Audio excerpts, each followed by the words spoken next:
Y hoy en nuestra mesa de análisis de Bitácora Política nos acompaña el doctor Samuel González, analista en seguridad nacional y ex titular de la CEIDO, también el maestro Francisco Javier Gaitán Cruz, abogado penalista, y el licenciado Jorge Lara, director jurídico de la Fundación Miguel Estrada. Gracias por estar con nosotros esta noche, nuevamente analizando el caso de Javier Duarte. Ya vimos esta segunda audiencia donde pues el juez ya lo vinculó a proceso. Doctor, ¿qué significa que el juez lo haya vinculado a proceso y lo haya dejado en el reclusorio norte?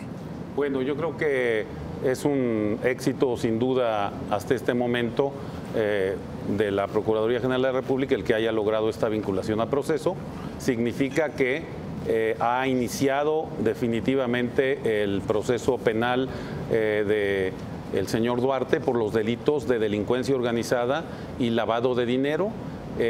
Según la acusación que formuló la Procuraduría General de la República el sábado, en una audiencia, como sabemos, larguísima. De 13 horas aproximadamente. De 13 horas aproximadamente, que nos permite después entrar a criticar algunas partes del funcionamiento de esta audiencia y de lo que le estamos pidiendo a los jueces.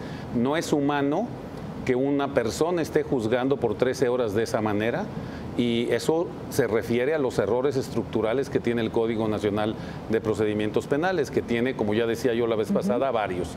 El primero, que no les dejen a las televisoras y a los periodistas sacar cámara, imagen de lo que está pasando dentro, ¿verdad? Algunos periodistas me han comentado que estamos peor en materia de información de lo que estábamos antes, y yo coincido. En cuestión de transparencia de lo que se está llevando a cabo dentro de la audiencia. Y si la Corte Penal Internacional permite que algunas imágenes salgan de los juicios, ¿por qué aquí no lo permitimos?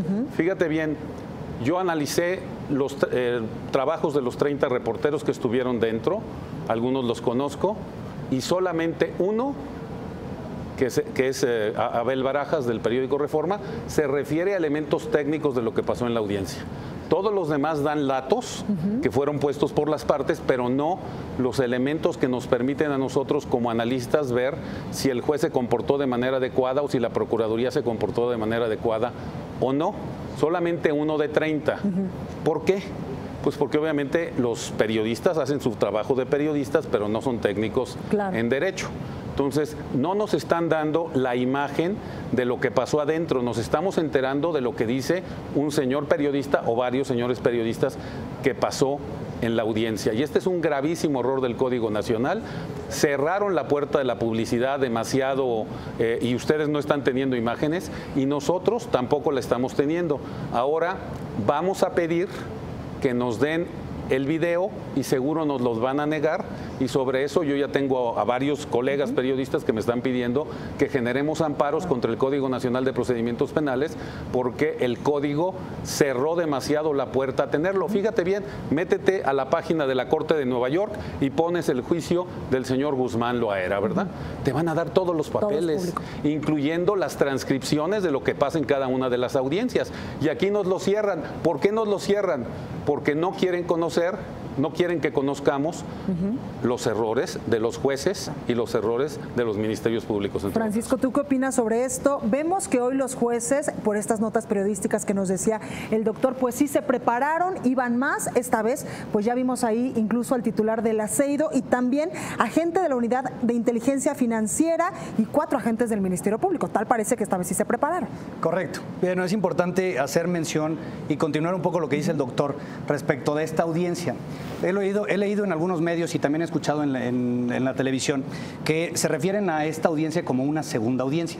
Es importante decir que esto no fue una segunda audiencia, fue la continuación de la audiencia inicial. Es decir, la audiencia inicial que se inicia con la formulación de imputación y se termina con la vinculación a proceso, completita es una sola audiencia. Es decir, primero vámonos a aclarar ese tema. Segundo, hemos leído también en algunos medios que se hace referencia a que Javier Duarte se va a juicio.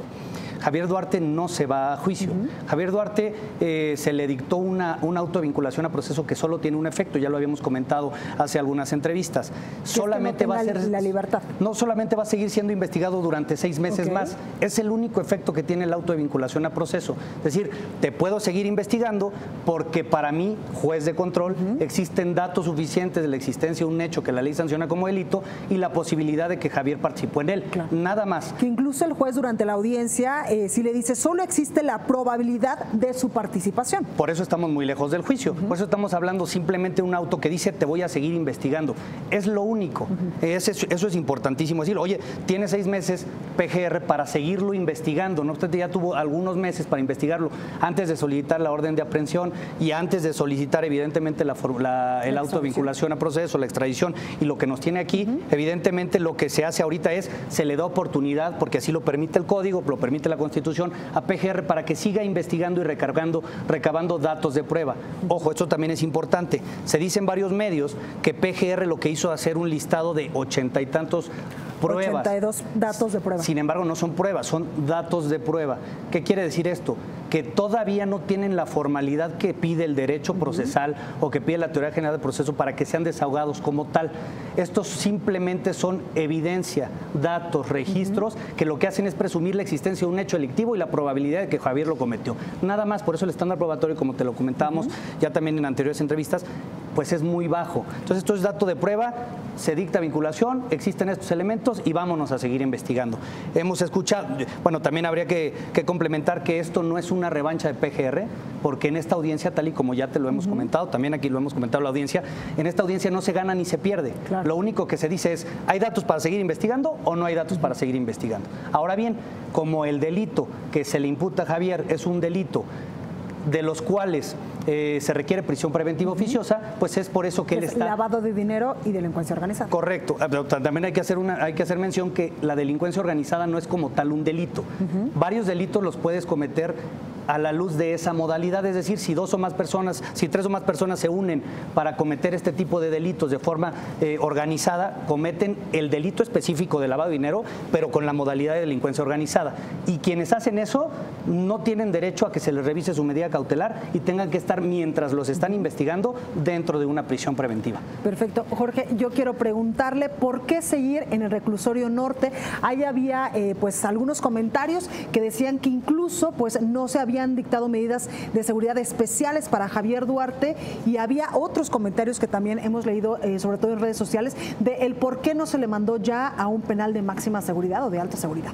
Bueno, precisamente tenemos que hablar de que ahora mismo prevalece el principio de presunción de inocencia y que si bien está afecto a prisión preventiva oficiosa por las circunstancias que han comentado los colegas, el juez determinó que ahí podría ser dable la prosecución. Me parece que el reclusorio norte, por la cercanía, porque está en el propio Ciudad de México, puede tener ciertas ventajas para todas las partes, sobre todo en un efecto práctico de la propia prosecución. Ahora, si me permite decir, creo que hay que hacer un análisis contextual.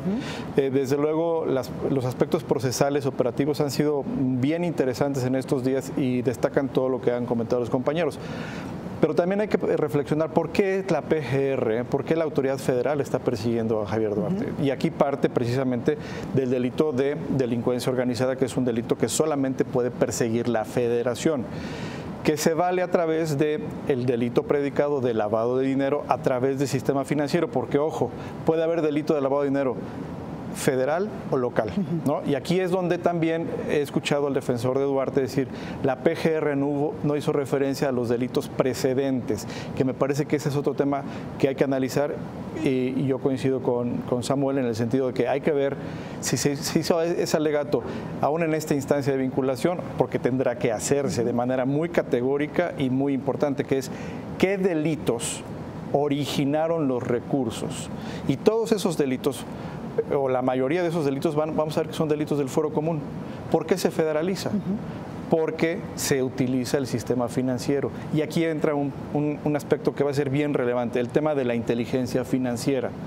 Yo lo que digo es, la PGR y la unidad de inteligencia financiera, sobre todo, dejaron pasar mucho tiempo. Ellos tienen información en tiempo real, cotidianamente incluso, de los movimientos financieros que hacemos todos los ciudadanos. Claro. Y ellos pueden haber localizado desde 2012, 2013, 2014 patrones de inusualidad del círculo de colaboradores de Javier Duarte, de la propia esposa que ahora ya empieza a ser puesta bajo el reflector, porque se dice que ella también era parte muy importante, cerebral de la organización, en donde desde luego se usaron cuentas financieras en México y en el extranjero. Entonces, no vale ser llamados a la sorpresa, dejando el gobierno del Estado, Javier Duarte, que apenas se le empiecen a investigar y a generar los elementos probatorios. No, la UIF tuvo que haber tenido de él y de todos los ciudadanos información financiera que hable de posibilidades de desviación o de transferencias no necesariamente correctas. A mí me parece que eso hay que señalarlo porque incluso la Auditoría Superior de la Federación en algún momento lo hizo. Sí fue muy puntual. Lo hizo, dijo, la Auditoría Superior de la Federación habló de 35,000 millones. Sí. Luego habló de 9,000 millones que fueron indebidamente depositados y luego fueron retirados.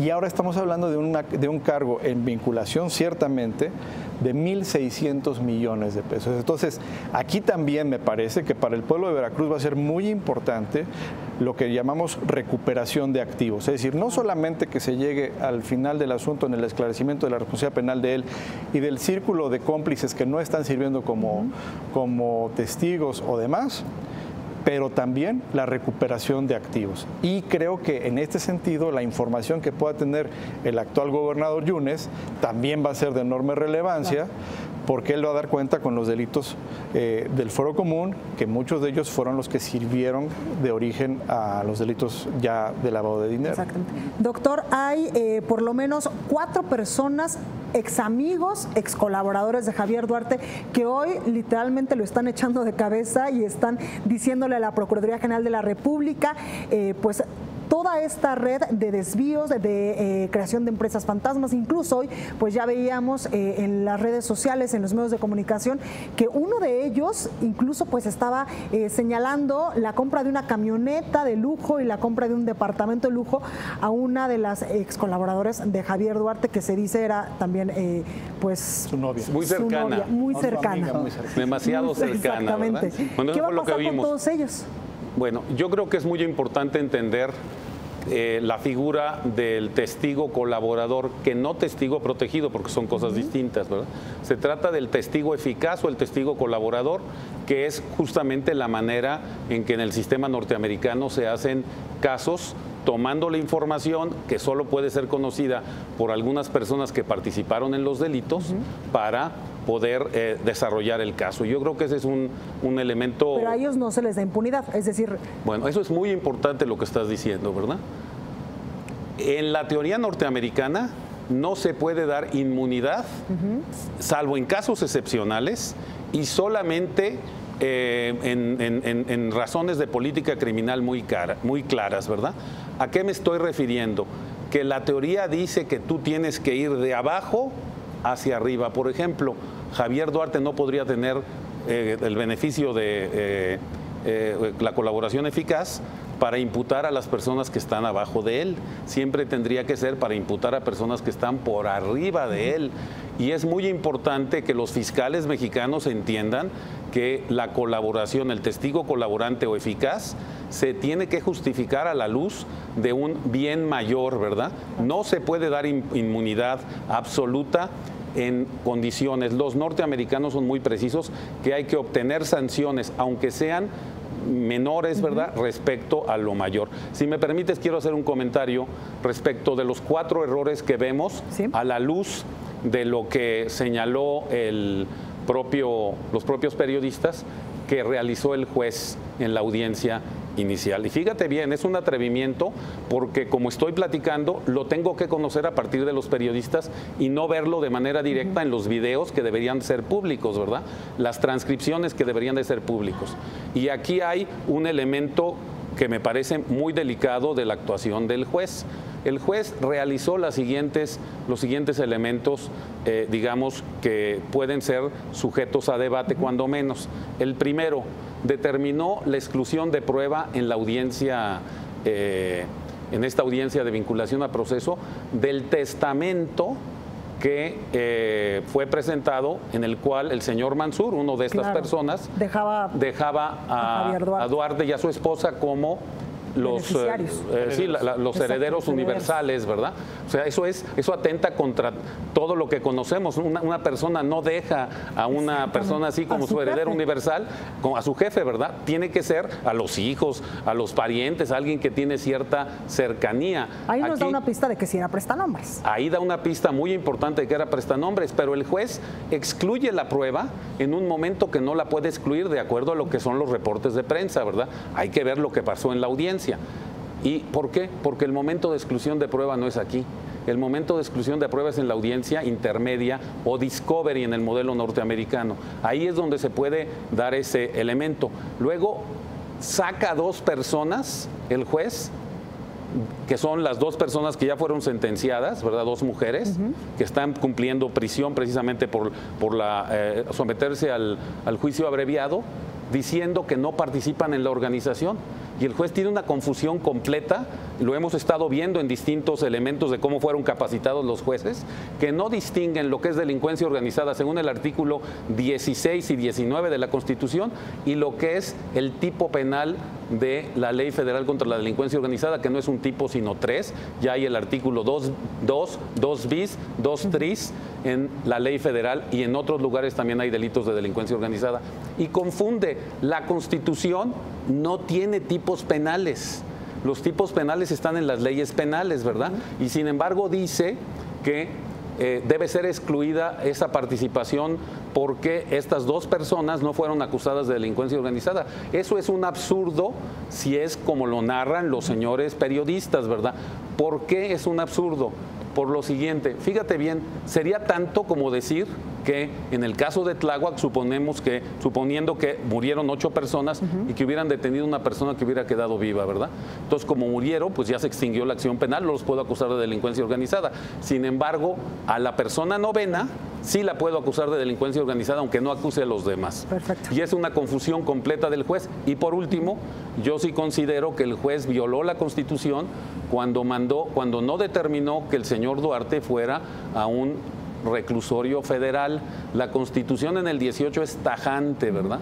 Dice que en delincuencia organizada, tanto en la parte de prisión preventiva como de ya sentenciados, debe de haber reclusorios especializados en delincuencia organizada. Y las razones que dio el juez, según me comentan los periodistas que estuvieron ahí, no son suficientes, ¿verdad? Fíjate bien, 4 errores judiciales sobre el juez. Francisco, ¿qué sigue en este proceso de Javier Duarte? Esperamos, como lo dijimos la semana pasada, que no lo veamos en diciembre en Coatzacoalcos festejando Navidad. Bueno, lo que podemos ahorita esperar son 2 cosas. Una, que PGR investigue hasta enero del próximo año y de tener suficientes datos de prueba para formular ahora sí una acusación, no una imputación, porque como se ha venido diciendo, el término acusación solamente se da para cuando el Ministerio Público quiere ahora sí llevar a juicio a alguien. Entonces, tendríamos que esperar hasta enero a ver si PGR va a reunir los datos suficientes para formular esta acusación en contra de Javier Duarte o no. Ahora bien, hay que checar algo importante. El abogado titular de Javier Duarte ha anunciado en algunos medios que ha interpuesto o estaba a punto de interponer algún recurso en contra del auto de vinculación a proceso en contra de su cliente, que podría tener como efecto que una autoridad superior al juez de control resolviera, lo platicábamos antes de esta entrevista entre los que estamos compartiendo este foro, que lo que podría tener como efecto sin duda sería que se repusiera esta audiencia inicial nuevamente, que pudiera tener un efecto jurídico importante, pero algún otro político también. Es decir, si el abogado del Toro logra que se venga abajo el auto de vinculación, pues a lo mejor es un gran golpe al Estado. De no considerarlo así, pues tendrá que defenderse pues en la etapa de investigación ante la gente del Ministerio Público Federal, con todos estos argumentos técnicos que ya han compartido mis 2 colegas, decirle a la gente sin duda que Javier Duarte tiene derecho a una defensa, sigue siendo presuntamente inocente y su abogado sin duda se hará valer de todos estos argumentos técnicos que han compartido mis colegas para poder hacer una defensa estructurada e intentar, primero, que se tire abajo este auto de vinculación a proceso. 2, que no se llegue a acusar. Es decir, no podríamos... se llegue a enero, ya no llegue la siguiente parte. Correctamente, que no se llegue a enero y que PGR no pueda acusar por estos delitos. Además, también hay que entender, y ya lo platicamos también la vez pasada, que no solamente son estos delitos por los que se le persiguen. en materia local tiene algunos otros en los cuales también está siendo investigado y bueno, hay algunos otros procedimientos abiertos. Todo esto tendremos que irlo viendo paso a paso. No podemos pronosticar nunca nada. Además, también tendríamos que tener este acceso a la publicidad de lo que dice en realidad el auto de vinculación a proceso, porque si lo hubiéramos podido leer, a lo mejor hubiéramos podido advertir alguna violación específica, hubiéramos podido advertir que sí se tiene una defensa, o a lo mejor no. A lo mejor el dictado del auto de vinculación es perfecto por parte del juez de control y no admite que algún órgano superior lo revoque. Entonces, tendríamos que tener acceso a él. Pero de lo que tenemos, podemos decir que hay estos dos escenarios. Uno, que se vaya hasta enero a la acusación o que se resuelva este recurso que anuncia el abogado del Toro. Licenciado Jorge Lara, ¿podemos estar seguros de que no veremos a Javier Duarte libre pronto y de que se le aplicará todo el peso de la ley? Yo creo que este caso, que es sin duda a nivel federal el caso más relevante ya procesado en el nuevo sistema de justicia penal, dejando a salvo los señalamientos de algunos errores, omisiones y fallas que me parece que en su mayoría pueden ser consentibles o subsanables por la naturaleza incremental del proceso acusatorio. Hay que entender que el proceso acusatorio es como una planta que va creciendo. Desde que se siembra, va germinando, exactamente, y apenas vemos que está saliendo el tallo. ¿Cuándo va a florecer esta planta? En el juicio. El juicio va a ser el momento, permítanme la expresión, estelar, en donde van a ver el desfile probatorio, los testigos y lo que es para mí la parte más importante del sistema acusatorio, lo que le da potencia, lo que le da este prestigio a nivel internacional, que es el contrainterrogatorio. El examen cruzado de testigos es donde radica la potencia para conocer la verdad, para poner a prueba la verdad de la contraparte, y a partir de ahí se construye todo lo que viene antes. Entonces hay que entenderlo así. El caso de Javier Duarte es la prueba de fuego para este nuevo sistema de justicia penal. Podríamos decir que es la primera gran prueba en donde después de que se vinculó, podemos decir, lo puse yo en mi Twitter, la PGR anotó un 1º y 10, ¿no? Sigue teniendo en su posesión el balón. Vamos a seguir avanzando. Ojalá que se pueda tomar nota de todo esto, porque también sabemos, por otra parte, que hay críticas al sistema acusatorio. Claro. Ojo, el sistema acusatorio no es solamente el código. El código es un elemento adjetivo fundamental, pero el sistema tiene que ver con la interpretación, con los órganos. Hemos criticado mucho que en Ciudad de México, a nivel federal, no existe la unidad de medidas cautelares, por ejemplo. Apenas se acaba de publicar la creación de la unidad de medidas cautelares federal, lo cual es sorpresivo después de 9 años, que apenas... ¿Cuántos millones? ¿Cuántos millones, verdad? ¿Y cómo va a estar conformada? Y en Ciudad de México tenemos una unidad de medidas cautelares que da pena. Por eso Mancera, el jefe de gobierno, dice, van a salir 4,000 y yo me desentiendo. Me parece que eso es irresponsable y eso es no ayudar al sistema acusatorio. Claro. Lo que hemos visto en las últimas horas, con todas las críticas que hacemos a lo que ocurrió, me parece que es una buena noticia en general y hacemos votos para que se esclarezca a cabalidad, insisto, en esta dinámica incremental, en donde a mí sí me gustaría ver, eventualmente, yo quise ir a la audiencia del sábado. Y le dijeron, no es periodista, no está dentro de los 30. Sí, no llegué a las 3 de la mañana a formarme, pero sí me gustaría ver el interrogatorio y el interrogatorio cruzado, el contrainterrogatorio, y a ver qué se dice, por ejemplo, de los fondos presuntamente aportados a Andrés Manuel López Obrador, u otro tipo de políticos, las extorsiones, los sobornos. Eso es la potencia del juicio oral, que aflora toda la verdad. Perfecto. Aquí lo que nos queda de ver es la máxima transparencia en esta continuación de la primera audiencia, como lo decía Francisco. Samuel González, Francisco Gaitán y Jorge Lara, gracias por estar esta noche con nosotros y ayudarnos a entender cómo va el caso de Javier Duarte. No, gracias. Pues ahí